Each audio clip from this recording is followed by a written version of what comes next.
Today, we're going to talk about something that doesn't always make it into the spotlight, but affects so many girls and young women every day. So, before you get comfortable, take a moment to like the video and subscribe, but only if you really like what I'm doing here. If it's evening where you are, I hope you're winding down peacefully. If it's early morning, maybe you're listening while getting ready for the day. Wherever you are, whatever the time, thanks for being here. Now, let's listen to the compelling story in this video of mine. The first time it happened, I froze. I remember exactly what I was wearing. I remember the scent of the hallway, cleaning supplies and sweat. I remember his smirk, the way he looked around to see if anyone was watching, and then his hand. Just a quick brush, too quick for anyone else to see. But I felt it. I knew it. And I said nothing. I was 13, 7th grade. I had just started getting used to the idea of wearing bras and deodorant. And suddenly, there I was, realizing that my body had become a thing that someone else thought they had the right to touch. I didn't even tell my best friend. I didn't tell my mom. I didn't write it in my diary. I just tried to forget it happened. And the truth is, that reaction isn't rare. It's common. So many girls stay silent the first time, and sometimes every time after that. You'd think something like that would feel big, right? Traumatic.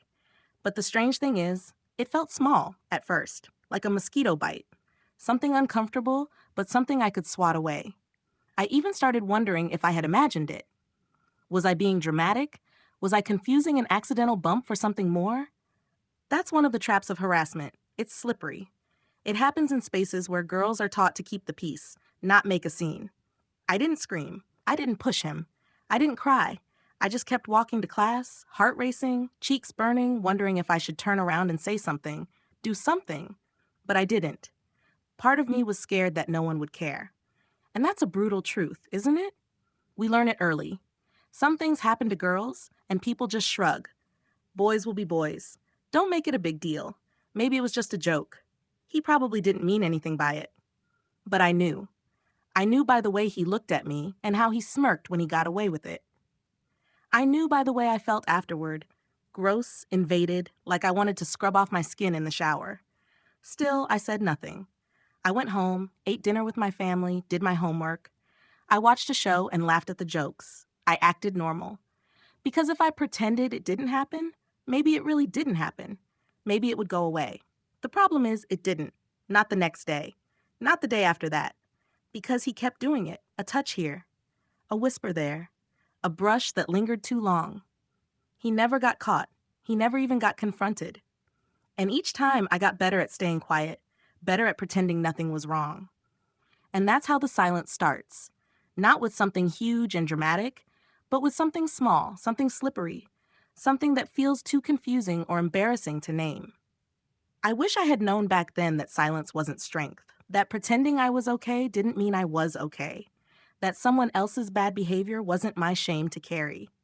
But I didn't know, and I think that's the point of this story, this section really, that the first time harassment happens, girls often have no map for what to do next. No one teaches us how to respond. We're taught how to be polite, not how to call out a boundary violation. We're taught to keep the peace, not to make noise. So when the moment comes, we freeze. We go blank.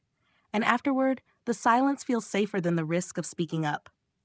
I didn't understand that silence can grow roots, that it can shape the way you walk through the world, that it can make you feel like you did something wrong, that it can teach you to doubt your instincts, your memory, your truth.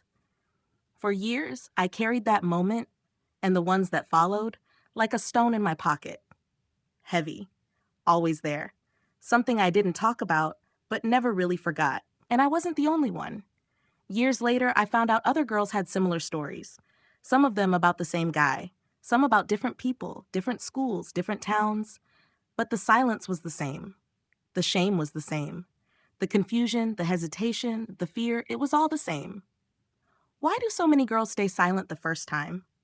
Because we're still learning how to trust ourselves. Because we're afraid no one will believe us. Because the world has trained us to question ourselves before we question someone else's behavior. And maybe, just maybe, because deep down, we hope it's a one-time thing. That if we just stay quiet, it won't happen again. But I'm here to tell you, it almost always happens again. And the silence doesn't protect us, it protects them. Fear is a funny thing. It doesn't always show up as screaming or shaking hands. Sometimes it looks like a smile, a fake laugh, a shrug, a girl who says it's fine, even when it isn't. That was me for a long time. I pretended I didn't care. I tried to move on. I told myself I was just being dramatic, that other girls had it worse, so who was I to complain? But under the surface, I was terrified.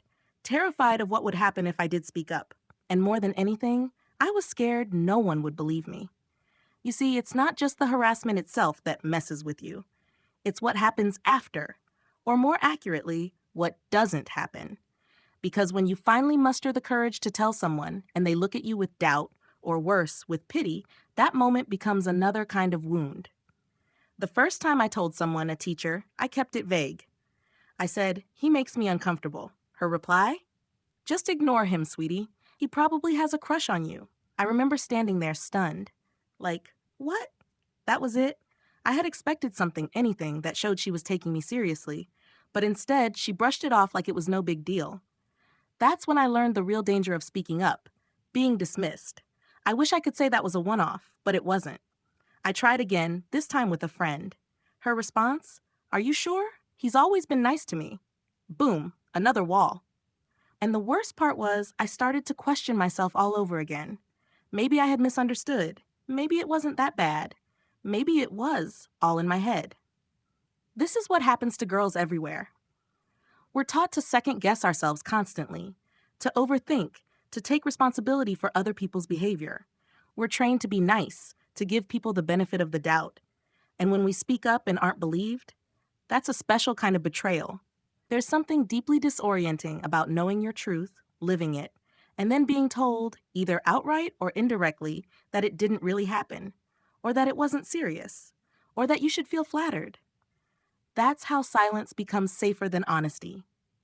I remember once overhearing two boys talk about a girl who reported harassment. They called her a liar, said she was trying to ruin his life. I didn't even know the girl, but I felt her pain.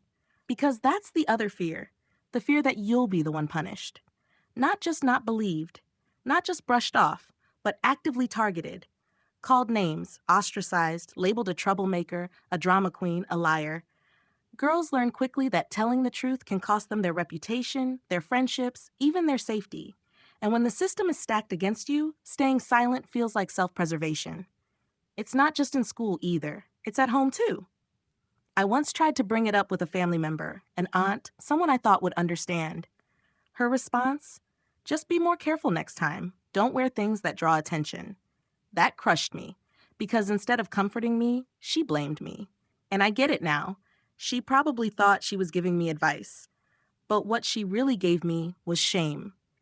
It's terrifying how quickly a girl can go from victim to suspect. What were you wearing? Why didn't you scream? Why were you alone? Are you sure you're not exaggerating? These questions aren't neutral. They're weapons. And every time they're asked, they push another girl into silence. We talk so much about teaching girls to speak up, but what's the point if no one's ready to listen? I wish adults understood how vulnerable that moment is, how hard it is to say the words out loud. Because it's not just about telling a story. It's about laying your truth bare, hoping someone will catch you instead of letting you fall. So many girls stay silent, not because they don't want help, but because they've seen what happens to the ones who ask for it. I knew girls who were pulled from sports teams, girls who were forced to sit near their harasser in class because schedules couldn't be changed. Girls who transferred schools, not because they did something wrong, but because no one protected them. Meanwhile, the boys kept walking the halls like nothing happened. And every time that happened, a message was sent loud and clear. Don't say anything. It won't help. You'll only make it worse. That fear, that deep choking fear of being disbelieved, it doesn't go away easily. It gets into your bones. It teaches you to smile when you're scared, to stay quiet when you want to scream. Even now, years later, I still hesitate before speaking out. Not because I'm unsure, but because I remember. I remember how hard it was to be taken seriously. I remember what it felt like to be questioned instead of comforted. And if you're a parent listening to this, or a teacher or a friend, please hear me. The best thing you can do when someone tells you they've been harassed is simple. Believe them. Don't jump to "what were you wearing?" Don't say "are you sure?" Don't tell them to move on. Just listen. Believe. Protect. Because when you believe us, you give us back our voice. And that's the first step in helping us heal. There's a kind of heaviness that girls carry after harassment, something hard to describe unless you felt it yourself. It's not just about what happened, it's about what stays with you afterward. For me, that heaviness was shame. Not his shame, mine. I know how twisted that sounds, but it's the truth. I didn't do anything wrong, and still I felt like I had. I felt dirty, exposed, like there was something broken in me that everyone could see, even though no one had seen what happened. I'd go home and try to act normal, eat dinner, do homework, smile, but inside I was crumbling. I hated the way my body had suddenly become a problem, something people looked at, talked about, touched without permission. And I hated that no one seemed to notice anything was wrong. I wanted someone to ask if I was okay.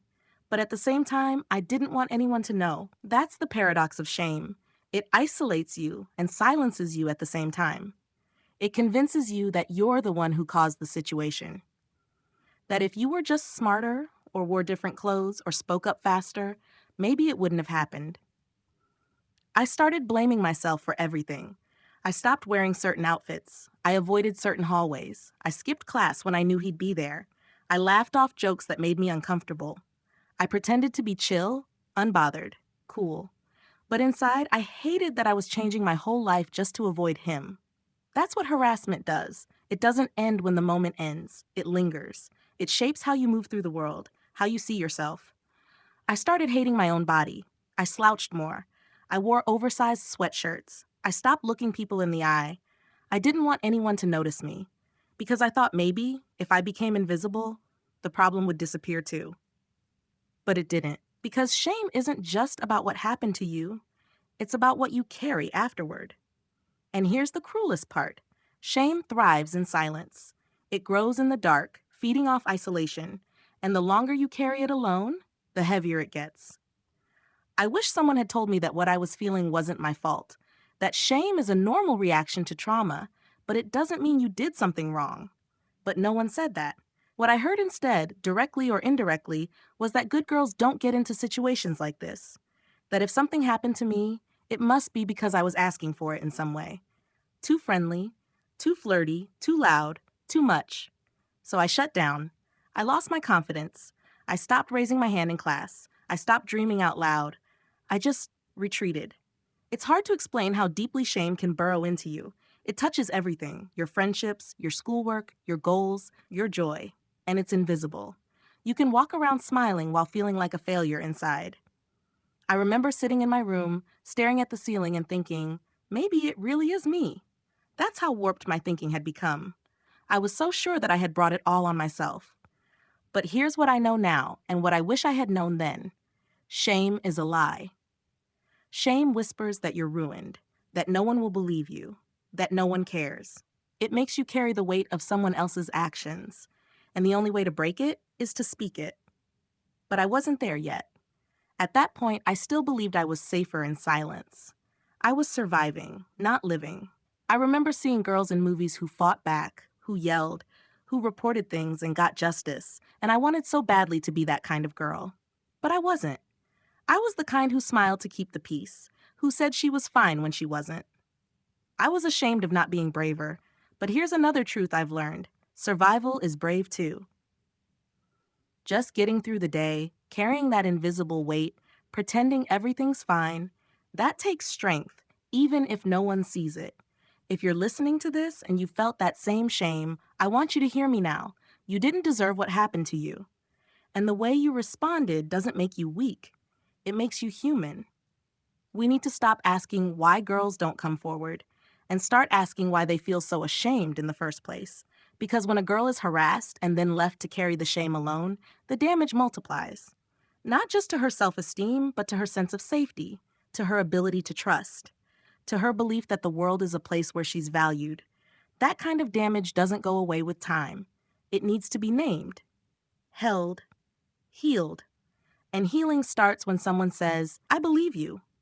When someone says, "You're not broken," when someone says, "This wasn't your fault," the shame didn't disappear from me overnight. It clung to me for years. But slowly, piece by piece, I started shedding it through conversations, through journaling, through the quiet strength of other girls who told their stories before I was ready to tell mine. And eventually I realized my silence had never been protection. It had been a prison. I didn't choose the shame, but I could choose to stop carrying it. And that was the beginning of everything changing. There's this belief a lot of people have that once a girl speaks up about harassment, the worst part is over. Like the act of telling someone is a release, a relief, the beginning of justice. But what they don't tell you is that sometimes speaking up makes everything worse. I found that out the hard way. I had been silent for so long, too long. But after carrying the shame, the fear, the constant weight of what had happened, I finally cracked. I didn't even mean to. It just came pouring out one night when my mom asked me totally casually if everything was okay at school. And I told her, not everything, just the part I could say without crying. I remember her face, shocked, confused, maybe even a little scared. She asked me if I was sure. I nodded. And just like that, my silence was broken. At first, it felt like maybe things would get better. She promised to talk to the school. She said I did the right thing. She said we'd handle it. But I wasn't prepared for what happened next. The school acted like they cared. They called me in. They asked questions. They used words like investigation and policy and safe learning environment. But something about it all felt off, like they were checking boxes, not actually trying to protect me. They told me I'd be anonymous. But within days, people knew. Whispers started. Then the stares. Then the texts. Why would you lie about something like that? He didn't do anything. She's just doing it for attention. It spread fast, faster than I could respond to it. And the worst part? It wasn't just strangers. Some of the people I called friends stopped talking to me altogether. They didn't want to get involved. Some even said I made it awkward. I'd walk into class and feel every pair of eyes on me. I wasn't just the girl who spoke up. I was the girl who ruined everything. That's the part no one prepares you for. The social punishment. No one warns you that standing up for yourself might mean sitting alone at lunch. That the people who once laughed with you will look right through you. That some adults will pull away, like your pain is contagious. That the boy who did it will walk the halls like nothing happened while you feel like a ghost. I wasn't brave. I was difficult. I wasn't a survivor. I was a problem. And that's when I realized sometimes the silence isn't just a personal choice. It's a survival tactic. Girls don't stay quiet because we're weak. We stay quiet because the alternative can be brutal. When we speak, we risk being called liars. When we speak, we risk losing friendships, trust, even opportunity. When we speak, we risk making our world smaller instead of safer. I remember one girl who came up to me weeks later. She whispered, "I believe you." He did the same to me. And then she walked away. She didn't want to get involved either. She just wanted me to know I wasn't alone. That tiny moment, it meant everything. Because when the world turned its back on me, I started turning on myself again. Maybe I should have stayed silent. Maybe I should have just kept pretending. Maybe the price of honesty was too high. But here's the truth I didn't see back then. The silence comes with a cost too. You either carry their actions in secret, letting them fester and shape how you see yourself, or you carry the backlash out loud, knowing you told the truth, but still suffering for it. Neither option is fair, but both are real. And the more I talked to other girls, the more I realized this wasn't just my story. It was our story, a cycle. We stay silent because we're afraid. We speak up and face backlash. And the next girl watching, she learns from our experience. She learns to keep quiet too. That's how the silence spreads. Girl to girl, school to school, generation to generation. Because when one of us gets punished for telling the truth, all of us hear the warning. But I also realized something else. Someone has to break the cycle. And that doesn't mean yelling from the rooftops or going public with every detail. Sometimes it just means telling one trusted person. It means comforting a friend instead of questioning her. It means believing someone even when the story makes you uncomfortable. What happened to me wasn't rare, but the support I needed, that was hard to find. If the world really wants girls to speak up, It has to be ready to catch us when we fall, not push us further down. We don't need perfection. We don't need big heroic acts. We just need to be heard, to be taken seriously, to be protected instead of punished. If we had that, maybe more girls would find their voice. Maybe fewer would suffer in silence. Maybe the next time someone crosses a line, they wouldn't get away with it. I used to think that speaking up was the end of the story. Now I know it's just the beginning. There was a point when I stopped being surprised. Every time I heard another girl's story, another hallway, another classroom, another bus ride, I stopped feeling shocked. Not because I didn't care, but because I realized this wasn't an exception. This was a pattern. It wasn't just one bad boy or one bad teacher or one school that didn't handle things right. It was the whole culture around us. We were growing up in a system that didn't just tolerate harassment, it normalized it. Think about it. From the time we were little, we were told that if a boy pushed us or teased us, it meant he liked us. We were taught to be flattered by attention, even when it felt uncomfortable. We were told to smile more, to be polite, to not make a scene. And when someone crossed a line, well, we were told not to overreact, to brush it off, to just ignore it. That message gets in your bones. It taught me, and millions of girls like me, that our discomfort didn't matter as much as someone else's feelings. That it was better to keep the peace than to speak our truth. This is what I mean when I say harassment is embedded in our culture. It shows up in the way dress codes target girls instead of teaching boys to respect boundaries. It shows up in how movies portray the creepy guy as romantic if he just keeps trying. It shows up in the way adults excuse bad behavior with, well, he's just a teenager. Little by little, we learn to silence ourselves, not just because we're afraid of what might happen if we speak up, but because we've been trained to think that nothing bad really happened at all. I remember watching a music video once, just a normal one, something popular at the time, and realizing every single scene had a girl being grabbed, danced on, or ogled. It was all so casual, so expected. It hit me then. The world around me was teaching me to accept this, and it was teaching the boys too. No one ever sat down and said, hey, it's okay to harass someone, but they didn't have to. The message was loud and clear. Silence is rewarded, complaints are punished, and attention, even the unwanted kind, is better than being invisible. This isn't just happening in schools. It's happening at home, in media, online, everywhere. And until we recognize that, nothing will change. I remember once watching a teacher laugh along when a boy made a joke about a girl's body. I remember an uncle who told me to be flattered when a grown man stared at me too long.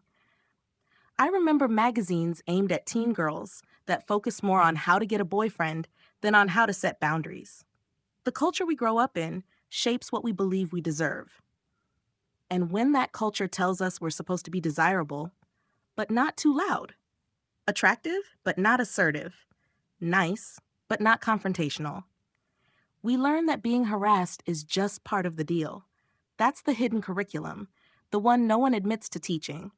And it's why so many girls never even consider speaking up, because they don't think what happened to them counts. They think maybe they imagined it. Maybe it was just flirting. Maybe they led someone on without realizing it. And when the culture around you keeps minimizing your pain, eventually you do too. That's why we need to unlearn so much. We need to stop asking girls what they were wearing and start asking boys what they were taught.